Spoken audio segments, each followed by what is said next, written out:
fiery horse with the speed of light, a cloud of dust, and a hearty hi-yo, Silver, the Lone Ranger.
With his faithful Indian companion Tonto, the daring and resourceful masked rider of the plains led the fight for law and order in the early western United States. Nowhere in the pages of history can one find a greater champion of justice. Return with us now to those thrilling days of yesteryear. From out of the past come the thundering hoofbeats of a great horse, Silver. The Lone Ranger rides again. Come on, Silver. Let's go, big fellow. Hail, Silver! Hi!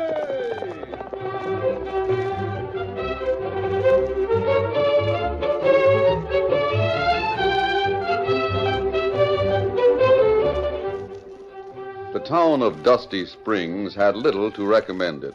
Surrounded by hills, it was cut off from all breezes that might have relieved the monotonous heat. It existed only because prospectors made it a jumping-off place for their treks into the mountains in search of gold. Hopeful Hank had grub-staked many of these prospectors. His little store was well stocked with goods that came in by mule freight. Hank was known to many. His genuine good nature was known to many more. Rein up, Jason. Oh, there. Oh, boy. Listen to him. Is that noise coming from the store? It is. Jason, it's beyond me how any man can be gay in a sinkhole like this. That must be the critter we heard about, Hopeful Hank.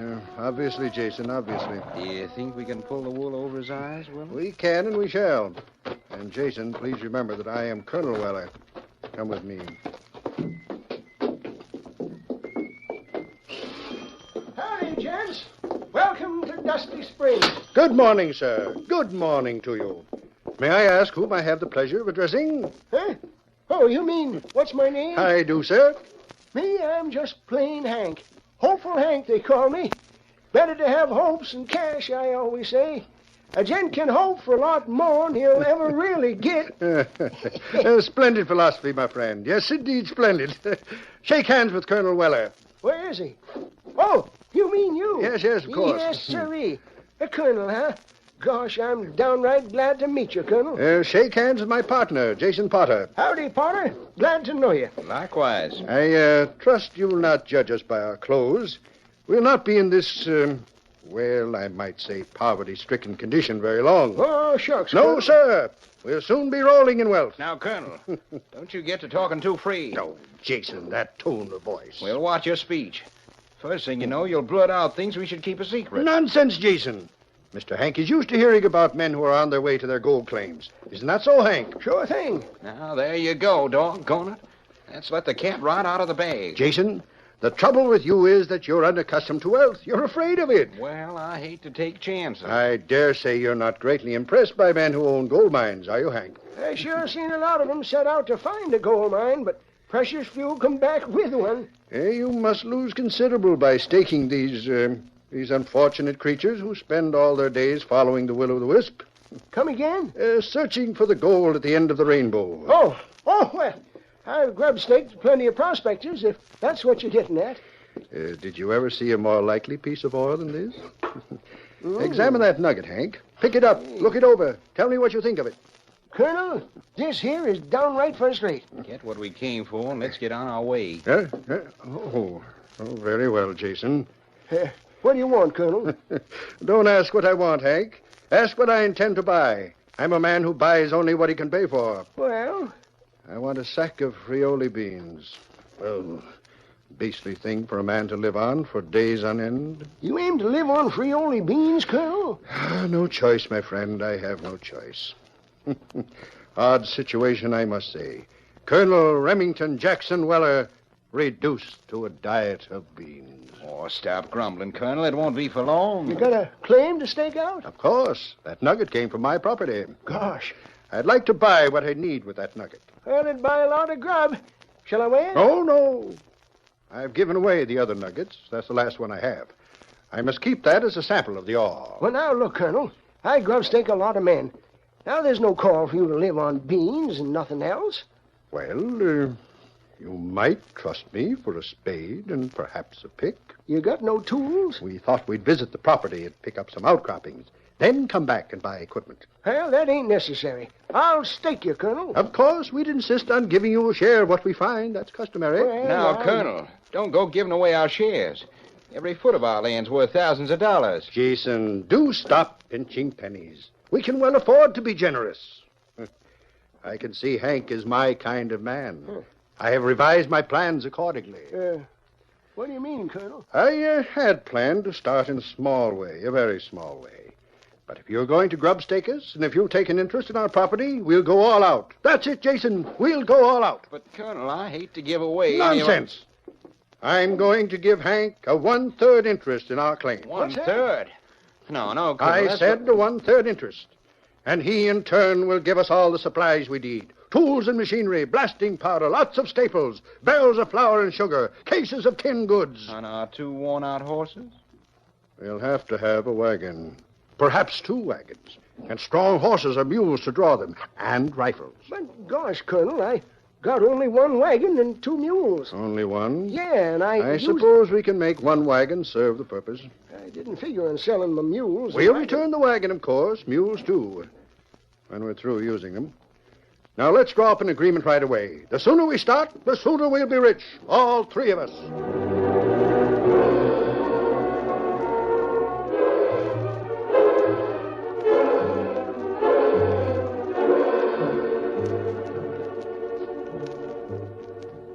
From that point on, hopeful Hank had little to say. Colonel Weller took charge of things. Hank's team of mules was hitched to Hank's wagon. Then the wagon was loaded to capacity and beyond. When the Colonel and Jason had left, Hank looked at the empty shelves in his store and began to wonder whether the signed document, a 1/3 interest in the Weller property, was sufficient payment for all that had been taken. But when on the next day Hank's wife saw the store, she had no such doubts. You crazy, simpering, easy-going fool. I expect if they'd been able to get wheels beneath the house, you'd have let 'em take that along. Now, Jane, Oh, hush up. stop it. I'm sick and tired of the way you hand out everything to anyone who comes along. Grub staking. We got a whole trunk full of shares and couldn't swap the whole works for a side of bacon. But, Jane, someday someone will strike it rich. And the Colonel was once a millionaire. He said... Colonel Remington Jackson Weller. Millionaire, my eye. Colonel Hornswoggle Skinflint, that's what his name should be. Shh. Jane, there's a customer just reined up outside. Well, what good's a customer when we got nothing left to sell? Well, he might want something. Clear out. I'll tend to things. Go on. Get to the back room and out of my sight. Jane, you're too distrustful of human nature. Hello. You wanted the horses belonging to the store, will you? Masked. Hank, come back here. Please don't be alarmed by this man. Hank. I'm here, Jane. I'm here. Gosh. Whatever you want, we got none. We're cleaned out. I just want information. Here, please look at this handbill. It describes a couple of men we're trying to find. Handbill? They're confidence men. Have you seen 2 men who answer this description? Confidence men? Yes. They're wanted by the law in Washoe County. One of them calls himself a colonel. Let me see that handbill. Hank, if you've been took in by confidence men, Lean, chin whiskers. Oh, the ornery flim-flamming sidewinders. then they are the same pair. Have they been here? Look at our store. Look at the empty shelves. And you can add a wagon and mule team to the stuff that's not on the shelves. Ornery crooks. I want to think of how they took me in. How long since they were here? Yesterday, late yesterday, the polecats give me a slick tongue talk of how they had a rich gold claim. They give me a third interest and took what they needed. They took what they could carry, whether they needed it or not. They could set up storekeeping with what they took. Oh, if I could just get my hands on them. Did they give you an agreement? Yeah. That's their usual trick. It keeps them within the law. Within the law? Yes, ma'am. Hey, you mean to say that I can't do nothing to them for swindling me? We'll see if something can be done. Did they tell you where they were going? Yeah, they said that they was going up. Now, let me see. Yeah, they was heading for their mine on top of Rock Mountain near the Three Tall Pines. Now, look at here, mister. Are you a lawman? And if so, why are you wearing that mask? No, I'm not a lawman. But you'll hear from me. Well, hold on. Why do you wear the mask? Adios. Jane, look what he left here with the handbill. Look, a silver bullet. Hmm? Jane, look outside, that white horse. And the Injun. He called him Tonto. That's the Lone Ranger. Come on, Silver. Get him up, Scout. Oh, my sakes. The Lone Ranger. Hank, maybe he can get our goods back. Well, he can't. You heard what he said. The law can't touch them crooks. But by Juniper, I can.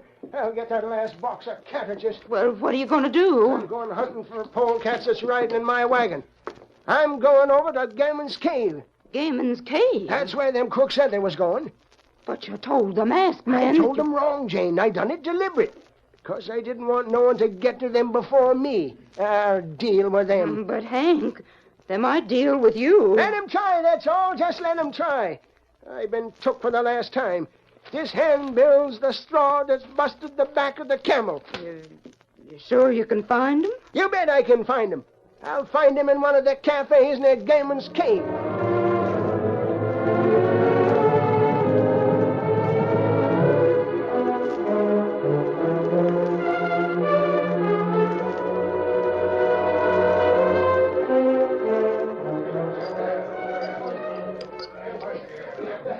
Jason, my regards to you. Likewise, Colonel Weller. I've got to hand it to you. You sure put it over on Hopeful Hank. And now, my friend and partner, we can relax for a few days and perhaps convert some of our supplies into cash. I'm in favor of relaxing here for plenty of days. We had a hard trip since leaving Dusty Springs. Oh, Jason, look toward the door. It's Hank. It is indeed. Seen us, too. He's coming here.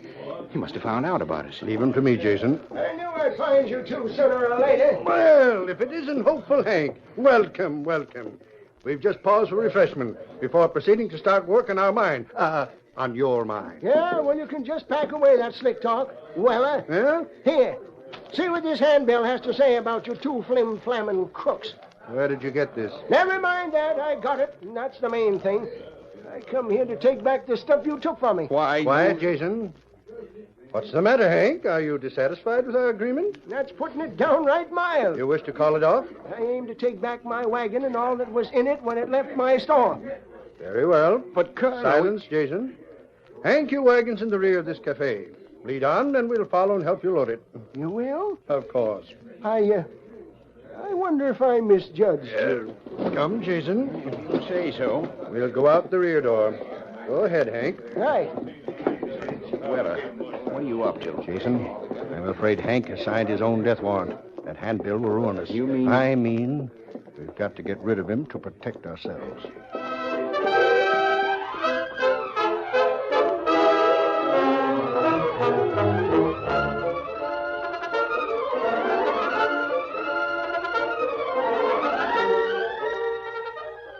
The curtain falls on the first act of our Lone Ranger story.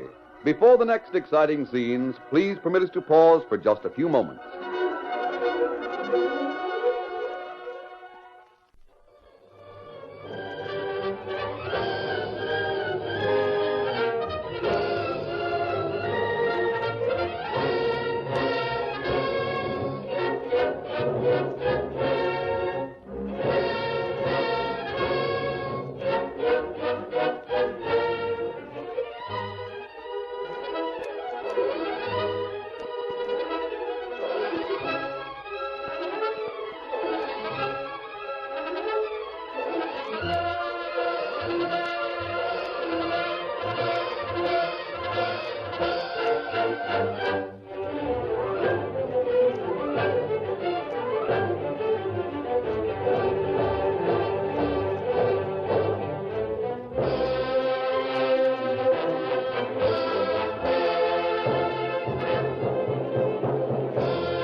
Now to continue our story.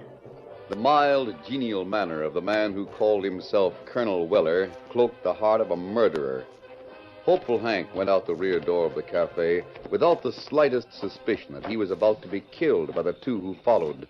Gosh, it sure is dark out here. I can hardly make out the saddle shed. That's what that building is, I reckon. That's right, Hank. That's the saddle shed. Is that where you got my team and wagon? Your team and wagon? Why, Jason? What do you mean by that? Premature, Jason. Don't be premature. Huh? Come with me, Hank. I'm sorry you're not satisfied with the agreement we made. Yes, indeed, I'm very sorry. I suppose you believe the libelous statements in that handbill you showed us. This way. All I know is what the handbill told me.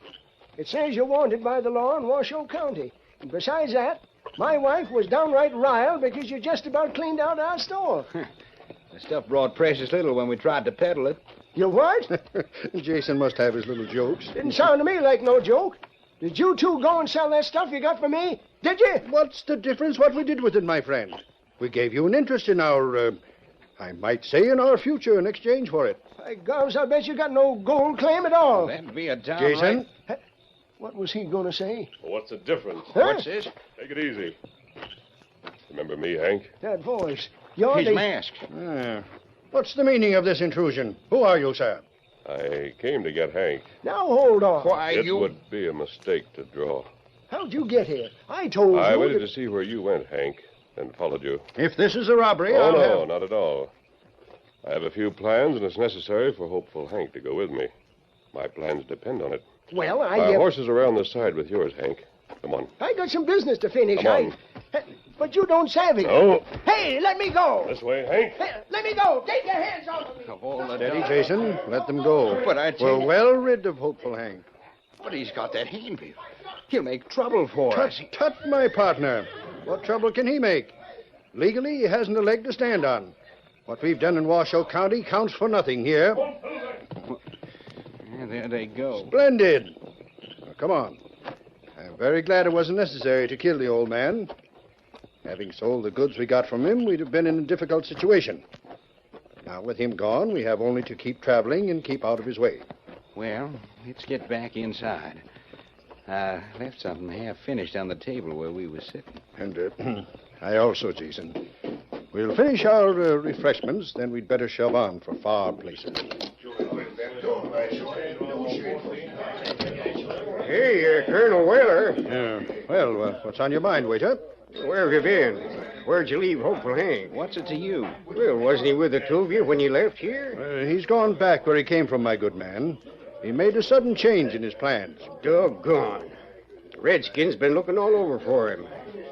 He finally got here, and I told him he come to the right place. What redskin? The critter sitting over yonder. What's he want of Hank? I didn't ask him. I shall ask him.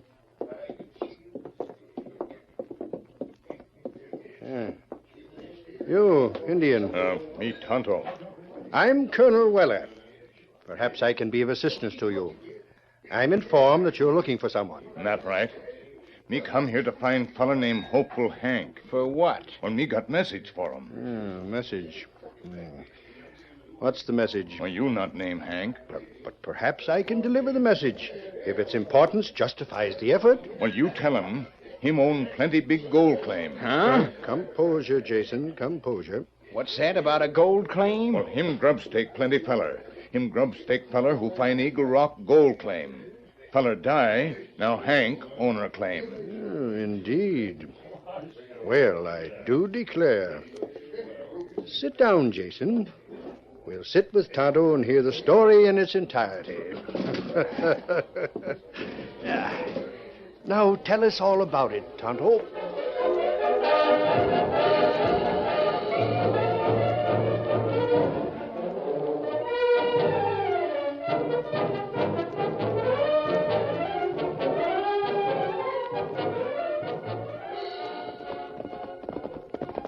While Tonto talked to the schemers in the cafe, the Lone Ranger and his prisoner reached a small camp in the mountains. Move. He didn't set his teeth out before.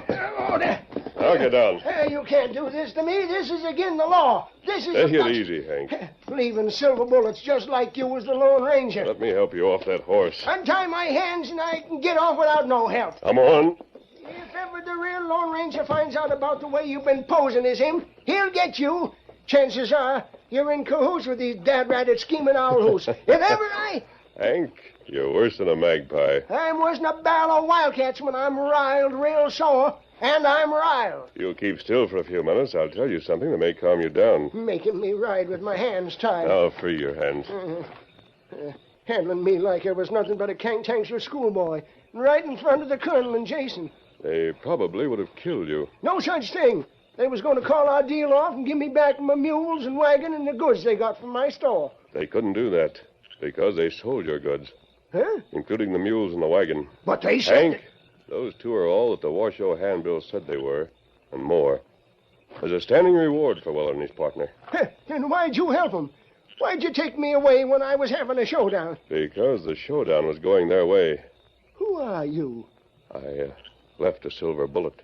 You mean you're really the Lone Ranger? Hank, I want to save your life and your money. My money? Weller got cash for your goods. That cash belongs to you. Tonto is carrying out his part of a plan to get it for you. What kind of plan? You'll see when Weller returns to your store sometime tomorrow. You mean he'll go back there?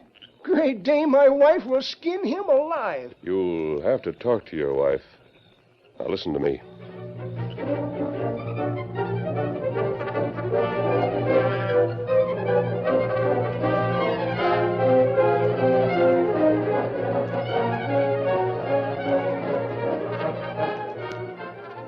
It was shortly after noon on the following day when Colonel Weller and his sidekick reined up in front of Hopeful Hank's store in Dusty Springs.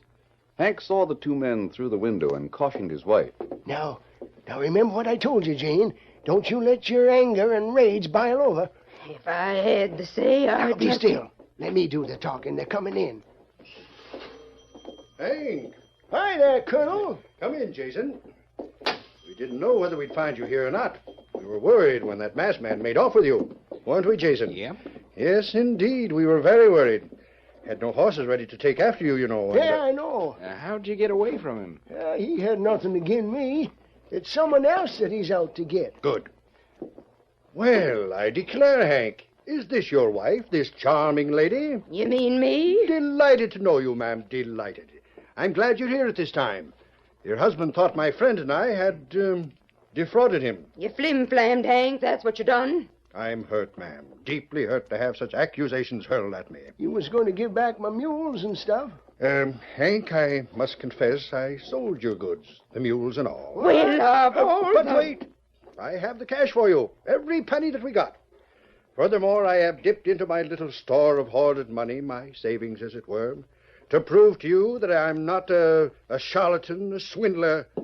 Here, Hank, is your money. I'll take that. What's more, I'll count it.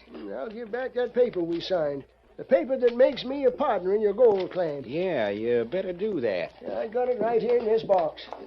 I got interest in a lot of gold mines around here. And none of them worth the paper the stock's written on. Here you are, Weller. Thank you, Hank.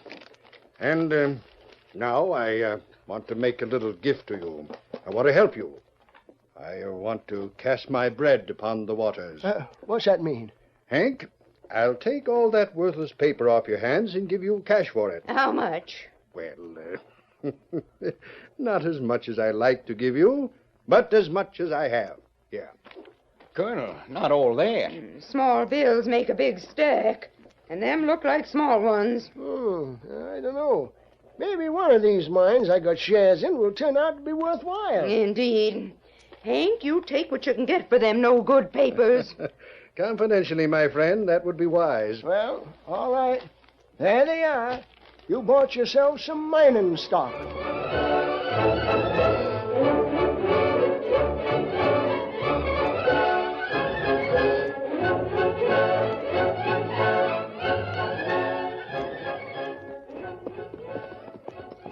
Well, that Eagle mine better be good. That's what it better be. Don't worry, Jason. You heard what the Indian told us. Yeah. Old Hank had half interest in it. The owner of the other half is dead, and his interest goes to Hank. I think we should have seen the lawyer before we come out here on the location. I want to see what we have bought for a few paltry dollars. All the savings we'd cashed against a rainy day. Quiet, Jason. Hey, here's the three big boulders nesting right on the edge of the creek. That must be the place. Yeah, it must be. Yet I see no sign of a gold mine. I don't see no sign of anything to show that anyone's even scratched dirt around here. Yeah, curious. Oh, boy. Oh, there. boy. This must be the right place. Just what the Indian described. Oh, it is indeed. Now, let me examine the certificate we got from Hank. We'll check the location. Well, if we've been took in... Wait. Huh? Jason, this description, it says that... Oh, my. It's the wrong place? No, Jason. It's the right place, but it's in the Washoe County. Then we better get clear. You better haste your head. What the... Hank, you here? You bet I'm here. Had to ride hard to make it ahead of you. Put that gun down. Not on your life. I'm capturing you for the Washoe law. Why, you scheming old Hold coyote. it. You got what you paid for. Told me yourself the claim was worthless. Why, you tricked us. Got us to cross the county line. I'll show you. Your turn, Weller. Go for your gun. No. Don't shoot again. I surrender. Well, that's good sense, Weller. Sheriff. My arm's busted. We'll patch you up in the jail. Bring the horses, Tonto. That redskin. His name is Tonto. He's the one who That's told right, Weller. He told about an old man who had died. Nearly everyone Hank's grub staked has died without striking gold. But you're my pay dirt, Weller. You and Jason. How about that, Sheriff? Well, Hank, I promised the masked man that the reward would go to the one who captured Weller and Jason. Hank made the capture. That's right, and he gets the reward. Good. Come on, Tonto. Steady, easy, big fella. Come on, Silver. Get him up. Hank, be reasonable. I'll need money for a lawyer to protect me in court. At least give back what I paid for the worthless stock.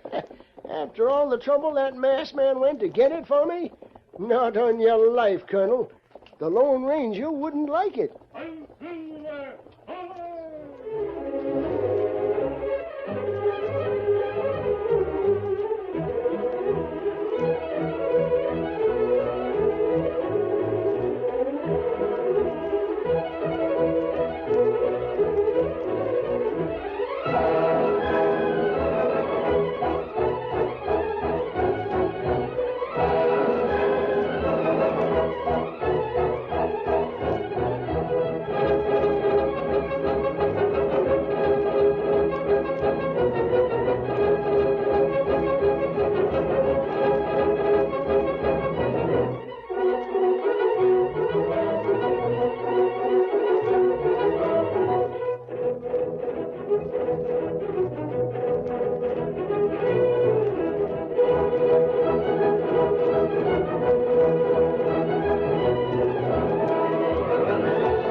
The story you have just heard is a copyrighted feature of the Lone Ranger Incorporated.